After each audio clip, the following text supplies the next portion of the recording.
आ आ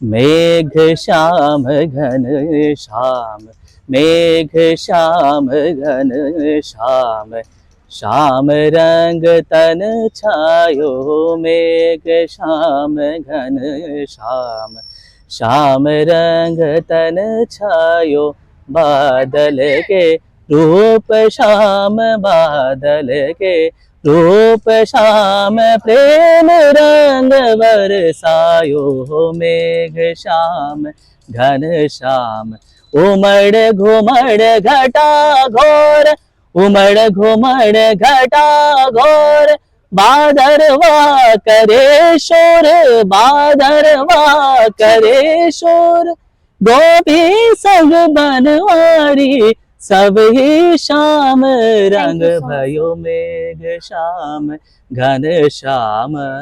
hello दोस्तों, मेरे YouTube channel पर आप सभी का बहुत बहुत स्वागत है। और अभी मैं मौजूद हूँ दिल्ली विश्वविद्यालय में। मेरे साथ मौजूद हैं मनीष सिंह रावत जी, जो कि दिल्ली यूनिवर्सिटी से म्यूजिक में PhD कर रहे हैं। तो अगर आप भी म्यूजिक के क्षेत्र में अच्छा करियर बनाना चाहते हैं और बहुत कुछ जानना चाहते हैं, तो आपको इस वीडियो में ऐसे ही बहुत सारी जानकारी हम मनीष सिंह जी से आपको बताने जा रहे हैं। सर, अपने बारे में बताइए।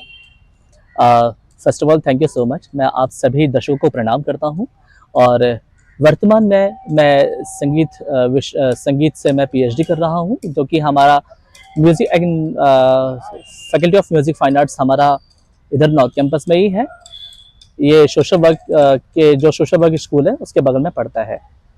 अब विभिन्न तमाम म्यूजिक के जितने भी टाइप्स होते हैं, जितने भी प्रकार होते हैं, जैसे हमारा हिंदुस्तानी वोकल है या इंस्ट्रूमेंट है या कर्नाटक वोकल है, कर्नाटक इंस्ट्रूमेंट है, परकशन है, आप इन सब से BA MA और PhD आप कर सकते हैं जी। सर, ये बताइए कि आपको बचपन से क्या म्यूजिक में ही इंटरेस्ट था? एक्चुअली हमारे पिताजी छोटे में बांसुरी बजाया करते थे। मतलब ज्यादा उनको अच्छी नहीं आती थी, लेकिन वो ठीक ठाक एक दो चीजें बजा लेते थे। तो साथ ही साथ हमारा जो कांटेक्ट हुआ था वो हमारे एक आर्मी बैंड में एक अंकल जी थे, तो वो माउथ ऑर्गन प्ले करते थे और वो बैंड कमांडर थे। तो उनके थ्रू ही मुझे म्यूजिक में इंटरेस्ट आया था और वो ही मेरे प्रथम गुरु हैं जो मुझे ये संगीत के क्षेत्र में लेकर के आए। तो सर, आप बताइए कि आप बचपन में क्या नॉर्मल बच्चों के जैसे ही स्कूल जाते थे या फिर आपके लिए कुछ अलग से शिक्षा, आपने कुछ अलग तरीके से शिक्षा ग्रहण की है? एक्चुअली पहली बात तो ये कि मैं एक बचपन से ब्लाइंड हूँ और जब बचपन से कोई इंसान नहीं देख सकता है तो उसके लिए थोड़ा सा स्कूल में एडमिशन लेना थोड़ा टफ पड़ जाता है। अब तो वो सिचुएशन नहीं है। अब तो RPWD एक्ट 2016 के हिसाब से स्कूलों में रूल आ गए हैं कि आपका एडमिशन देना पड़ेगा, बट ये सिचुएशन पहले नहीं थी। ये सिचुएशन पहले नहीं होती थी, तो हम लोग स्पेशल स्कूल में जाया करते थे। जैसे कि मेरा जो स्पेशल स्कूल था वो था हरिद्वार में। मैं बेसिकली रुड़की से बिलोंग करता हूँ, तो बेसिकली जो मेरा स्कूल था वो हरिद्वार के Shri Swami अजरानंद blind high school से मैंने 10th तक किया था। देन आफ्टर उसके बाद मैंने मेरे ब्लाइंड स्कूल से 12th तक किया था। यानी कि 11th 12th मेरी मेरठ स्कूल से हुई थी, पर वो ब्लाइंड स्कूल था। अब यहाँ पे दिल्ली में जैसे बहुत काफी सारे ब्लाइंड स्कूल्स यहाँ पर हैं। इधर आप देखेंगे तो इधर GTV नगर में भी पड़ता है। काफी सारे मतलब दिल्ली के अंदर ब्लाइंड स्कूल है। जी सर, ये बताइए कि सरकार की तरफ से या फिर आप जिस भी यूनिवर्सिटी कॉलेज में पढ़ाई कर रहे हैं, तो क्या आप जैसे दृष्टिबाधित हैं, तो ऐसे तमाम भी छात्र होते हैं, तो उनके लिए क्या स्पेशल कुछ है जो छात्रों को प्रोवाइड कराई जाती है?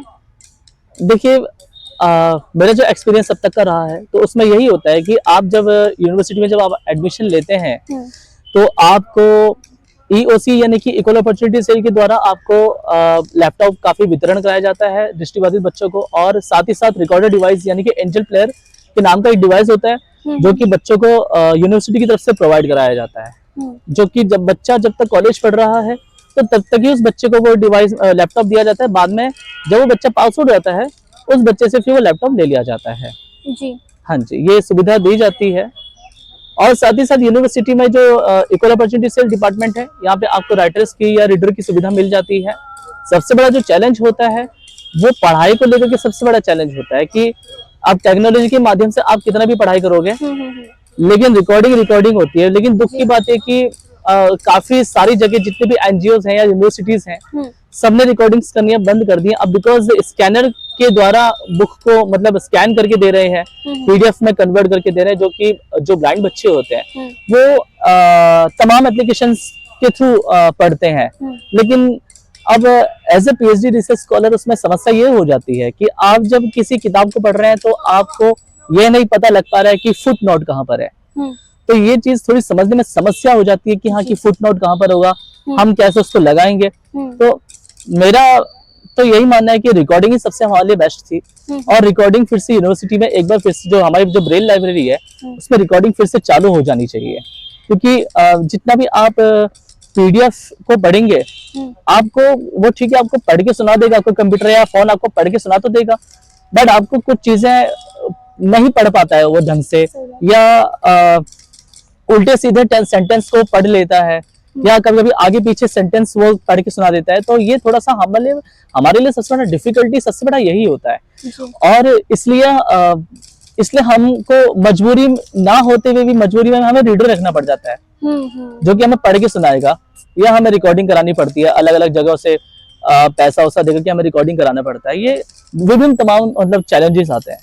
ओके जी। अच्छा ये बताइए सर कि दिल्ली विश्वविद्यालय में आपका सिलेक्शन कैसे हुआ म्यूजिक? देखिए म्यूजिक में जो सिलेक्शन होता है वो आपका ऑडिशन बेस्ड सिलेक्शन होता है। अगर हम बीए की बात करते हैं तो पहले बीए में आपको एंट्रेंस देना होता है, बीए और एमए में आपको एंट्रेंस देना होगा, यानी कि सीयूटी जैसे हम बोलते हैं। उसके बाद आपका ऑडिशन लिया जाता है और ऑडिशन में आपको कोई 1 से 2 राग आपको प्रिपेयर करने होते हैं, जिसमें आपका बड़ा ख्याल और छोटा ख्याल दोनों आपको आने चाहिए। कम से कम मैक्सिमम रूप से आपको 2 राग को कम से कम आपको रेडी कर लेने चाहिए। अच्छा। उन 2 रागों को सुना जाता है, उसके बाद हमारे जो अध्यापक हैं वो डिसाइड करते हैं कि हाँ कि हमें किस किस को लेना है। और वो गलती बिल्कुल भी नहीं होनी चाहिए। आपको ये नहीं कि आपको तानपुरे में आपका सुर नहीं लग रहा है या तबले से आउट हो रहे हो, तबले की तालों से आउट हो रहे हो, मेरा मतलब ये है। तो उस चीज से आपको बचा के रखना पड़ता है जी। और यहाँ पे ऑडिशन के थ्रू ही सिलेक्शन होता है जी। तो सर जैसे कि जो एक नॉर्मल स्टूडेंट होते हैं और दृष्टिबाधित स्टूडेंट होते हैं, तो सभी का सिलेक्शन प्रोसेस सेम है या फिर अलग अलग है? नहीं, सबका सिलेक्शन प्रोसेस सेम होता है, सबका ऑडिशन होता है। और म्यूजिक तो एक ऐसा विषय है कि जो कि ब्लाइंडली फॉलो विषय है, जिसे देखकर कभी फॉलो नहीं किया जा सकता, सुन करके ही फॉलो किया जा सकता है। कानों से सुनना है हमको और सुन करके ही हमें फॉलो करना है, तो ये वही चीज है।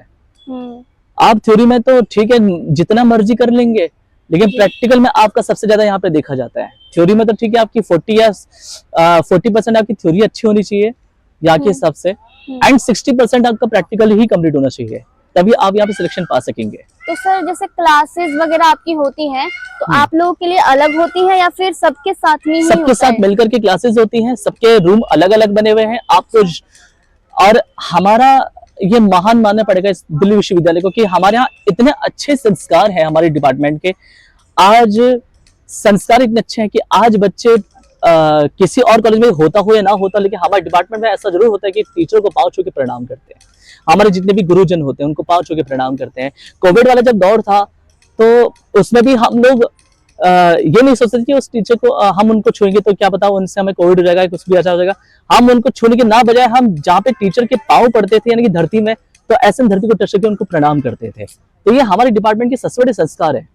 और यहाँ पे क्लासेस सबकी एक साथ ही होती है, पूरे बच्चों की क्लासेस एक साथ होती है, ऐसा कुछ नहीं है, सबकी क्लासेस एक साथ होती है। प्रोफेसर यहाँ पे बहुत अच्छा पढ़ाते हैं। जी सर, आप हमें कुछ सुना सकते हैं अपने यंत्र से, कुछ बजाकर आप हमें सुना सकते हैं? एक्चुअली मैं पहली बात तो मैं इंस्ट्रूमेंट से नहीं हूँ, मैं वोकल से हूँ, यानी कि मैं हिंदुस्तानी क्लासिकल वोकल से हूँ। मैं इंस्ट्रूमेंट से कैटेगरी में इंस्ट्रूमेंट नहीं है, इंस्ट्रूमेंट तो वो तो एक अलग ही थोड़ा ठीक है थोड़ा। तो आप कुछ राग सुना सकते हैं? हाँ बिल्कुल, एक छोटा सा मैं जरूर सुनाऊंगा।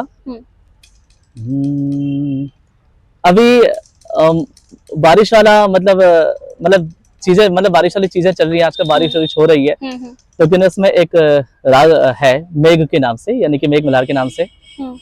तो उसी में एक छोटी सी कंपोजिशन सुनाता हूँ।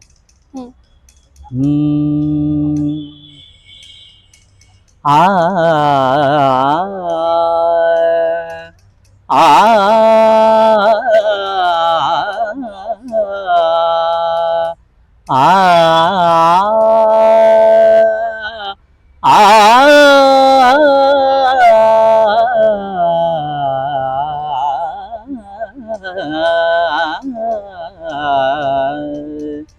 मेघ श्याम घन श्याम, मेघ श्याम घन श्याम, श्याम रंग तन छायो, मेघ श्याम घन श्याम, श्याम रंग तन छायो, बादल के रूप श्याम, बादल के रूप श्याम, प्रेम रंग बरसायो, मेघ श्याम घन श्याम, उमड़ घुमड़ घटा घोर, उमड़ घुमड़ घटा घोर, बादरवा करे शोर, बादरवा करे शोर, गोपी संग बनवारी सब ही श्याम घन श्याम।